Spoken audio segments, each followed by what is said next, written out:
How we doing, Burlington? All right. A little bit about me, folks. I am living the starving artist lifestyle in Boston. Wherever I've lived, it's always been very smokestacky and check cashing placey. Yeah, rough neighborhoods. You know you live in a tough neighborhood when you overhear a conversation and the phrase, "When Mikey got stabbed," is not the central part of the conversation. It's just there to clarify date and time.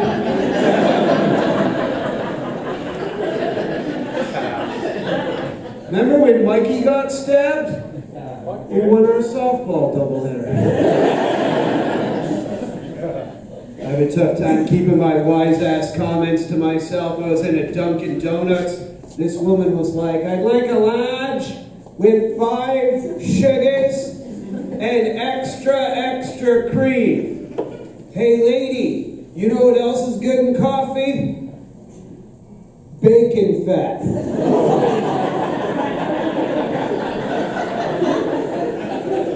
How about a stick of butter? Stir it in. I don't have the Boston accent. I'm actually from Colchester.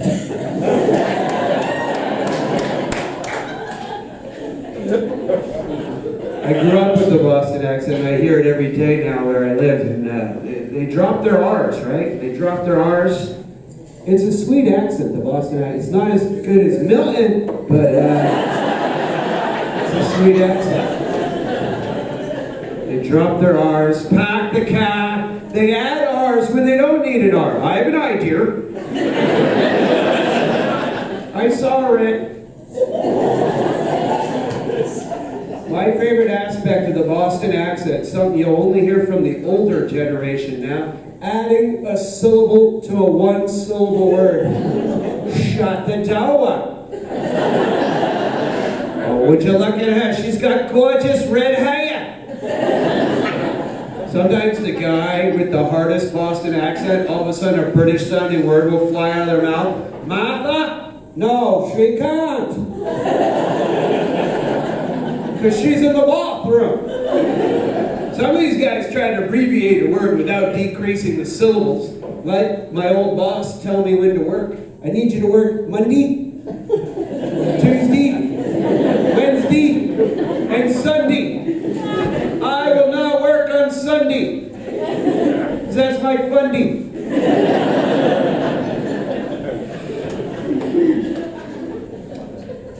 I'm 46 years old. Whew. I don't know how to be 40 yet, because I bought into all that stuff people say when you turn a big age like 40. They're like, "Don't worry about it. Don't worry about it. 40's to do 30. 40's to do 30. You know what? That's a bunch of bullshit. I don't remember one time when I was 30 pulling a chest muscle drinking a glass of milk.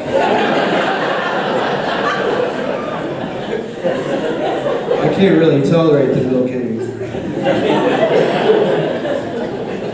I found age 40 is the year you start to say things like, "The kids today, they have it so much easier than we had it back in our day." Well, I disagree with that. Because back in 1990, when I was 18 years old, there's no way possible I could have woken up after a night of drinking and been like, what the hell did I do last night? What did I do? Did I send someone a picture of my dick?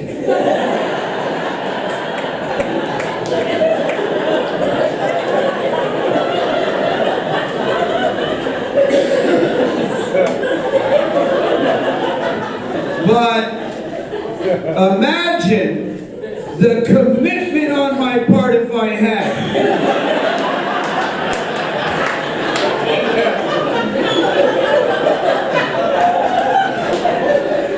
Would have been a long, awkward, lonely walk to the post office.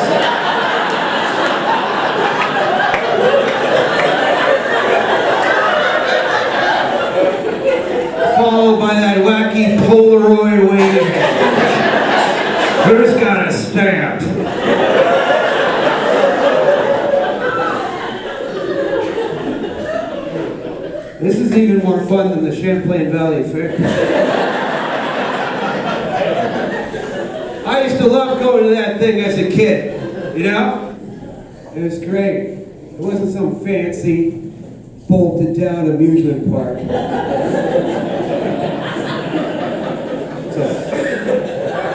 It was a fly-by-night, shady operation, staffed by some real sketchy characters. It was as if the HR department for the fair would just kind of pull into the local prison. What do you got coming out today? We need some workers. Robbery, mayhem, assault, tilt-a-whirl.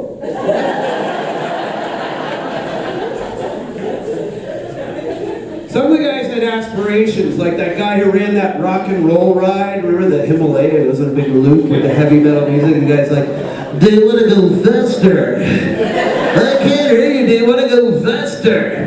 He's this old DJ booth dancing around. "Do you want to go faster?" Mullet flapping in the wind.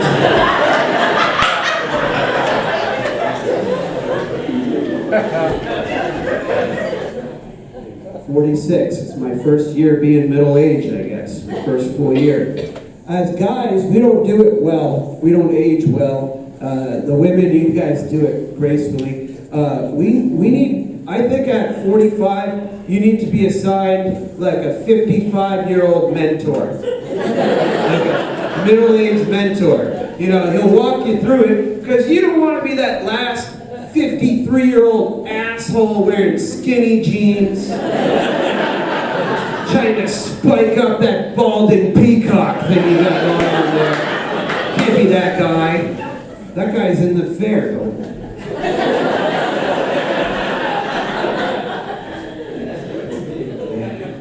Yeah, you don't want to be that guy. We need guys to help us. You know, this guy, our mentor, he's going to help you on the first day you turn 45. He's going, "Don't worry about it, pal. We got you.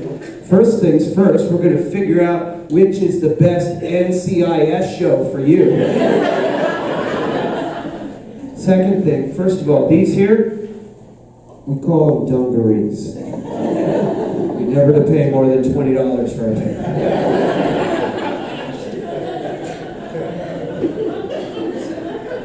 Help us. We're going to get you down to Tommy Bahama. We're going to get you into a nice Hawaiian shirt, okay? You're going to wear that Hawaiian shirt every day in the summer, untucked. Ladies, Hawaiian shirts, it's middle-aged guy Spanx. Ooh, what mysteries lie behind those waving palm trees? Could it be a six-pack of abs? Or a jelly belly? Nobody can tell. I'm also a musician. Woo. I'm in an AC/DC cover band. Yeah. On fire? I'm in an AC/DC cover band called ADHD. You should hear our version of Highway to Hell. It kicks ass for the first 35 seconds until it segues uncontrollably to the theme to Full House.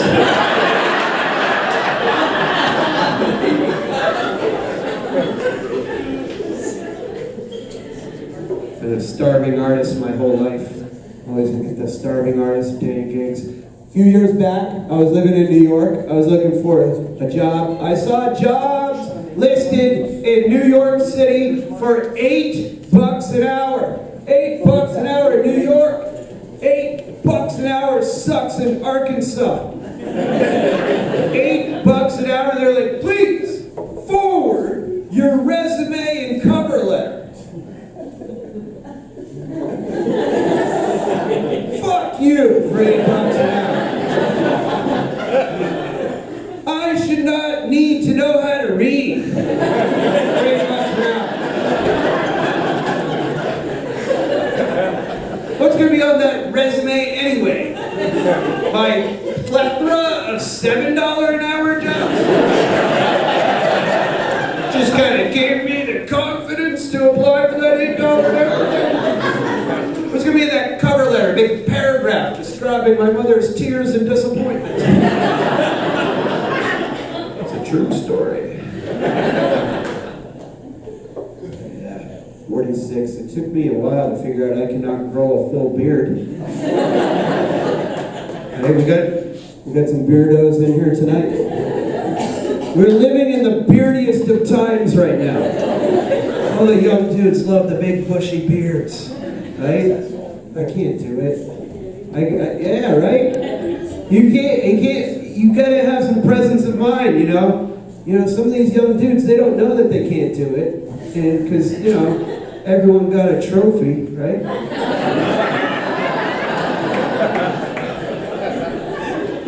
I had some presence of mind. I'm like, you know what? This is kind of looking like a billy goat from Chernobyl. You know? Maybe it's time for me to shave off that map of the Great Lakes off my face before I ruin another Christmas for Nana. I can do the goatee. It comes in white though. It comes in white now. And that's okay if you have a white beard, but when we're at a certain age, you can't be like the young dudes, they can grow the stubble, look sexy. We can't do that with the white stubble. We have to go away for 2 weeks. Come out of the mountains. Because it doesn't look sexy. You can't be rocking the white stubble. It's like people get unhinged. Sir, do you know where you live?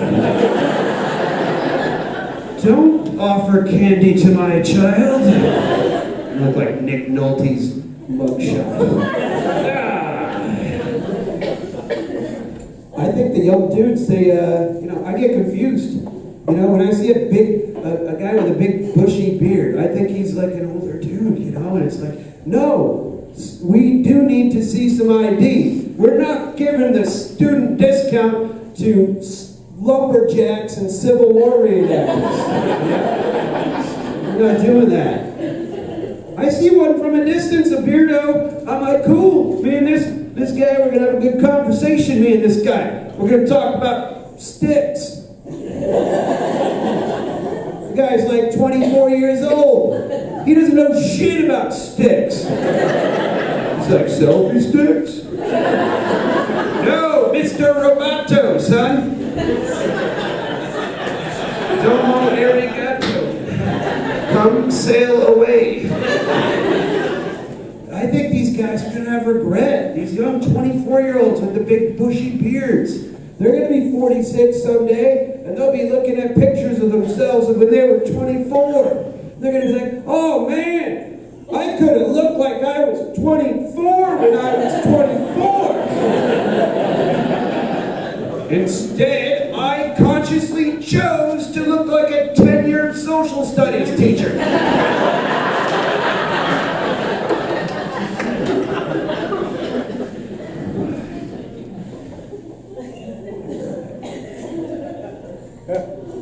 I was thinking about the New England states. If the New England states were a family, I think oldest brother is Massachusetts.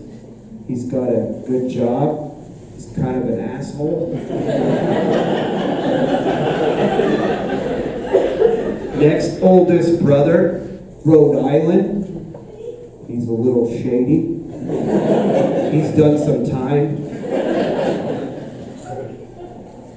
Middle brother's New Hampshire. He's got a big chip on his shoulder. He's been beat up his whole life by his older brothers. So he takes it out on his younger brothers. Vermont and Maine. Youngest brother, Maine. Lovable, goofy Maine. Everybody loves Maine. He's a little slow.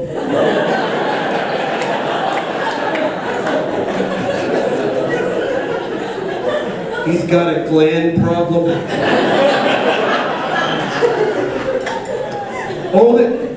That leaves the sister, Connecticut. She's embarrassed by her brothers. She's married to New York.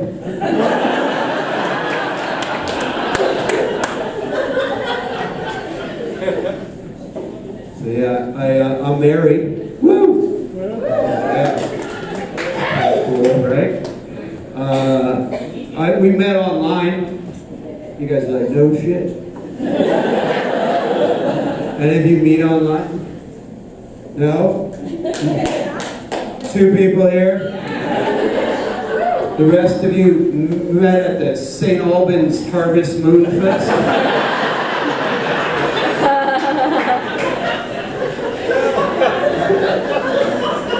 I didn't do Match.com. Didn't do Match.com. I'm thinking, you know what? These ladies on Match.com, they look a little picky. Like they're gonna expect me to have a job and shit. I did that other one, what's it? Craigslist. I also got a sweet lawnmower too. I married a feminist. Yeah. Got some feminists here? Yeah. We'll see how many there are when the checks come out. Then all of a sudden you're a girly girl. I'm on date night. It's okay. I tell all my young dudes, you gotta marry a feminist. You gotta marry a feminist. You know, you don't have to, but I'll tell you it benefits. You marry a feminist. She might not take your last name, but they're really good earners. You know? Hey, in my situation, who do you think's gonna get to stay home with the kids? My wife who's on her way to a PhD or hourly wage McGee?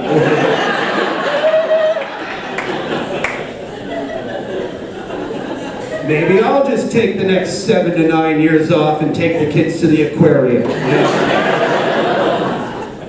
Hang out on a Tuesday all day in Starbucks in my workout gear. Sell some of my crafts on Etsy.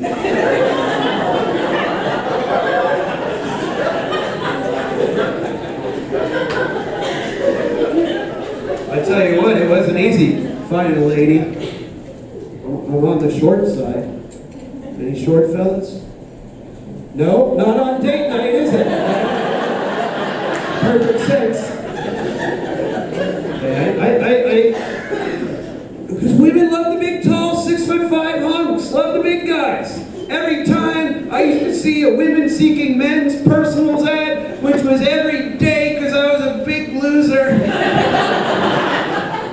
So like, I'm 5'5", but I like to wear heels, so you should be at least 6'5". What the hell is that? Who cares if you're taller than me? You can tap me on the head. And for me to get you to love me, I'm going to be on my knees most of the time anyway. Praying. But you love the big guys, and I've just this to say about that. Ladies, you outlive us men, don't you? Yeah, you do. Yeah, you can't wait, can you? You're like, nobody's leaving the seat up. Watch all that Lifetime television. Real Housewives of West Swanton.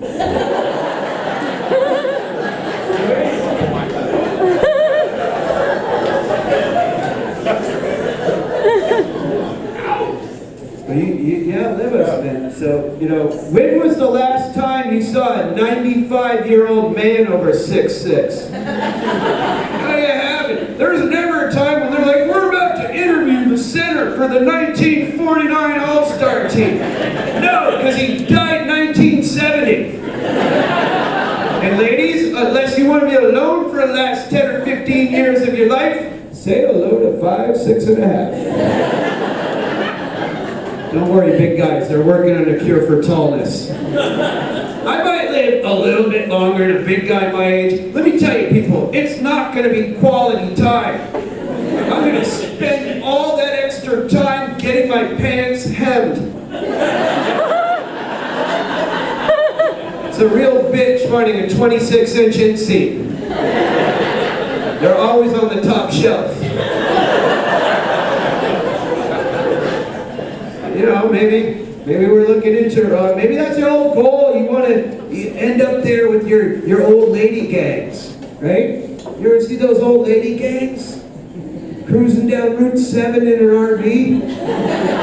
Looking for some foliage or some maple syrup at Shelburne Farms? They're all wearing the same matching hat and bead combination. Some shirt that's been bedazzled to hell and back. They're invading the Christmas tree shops like locusts. We're the old lady gang! We're the old lady gang! We're coming to a restaurant near you! We're gonna need 26 separate checks. Hey, thanks a lot, guys. I'm EJMurphy.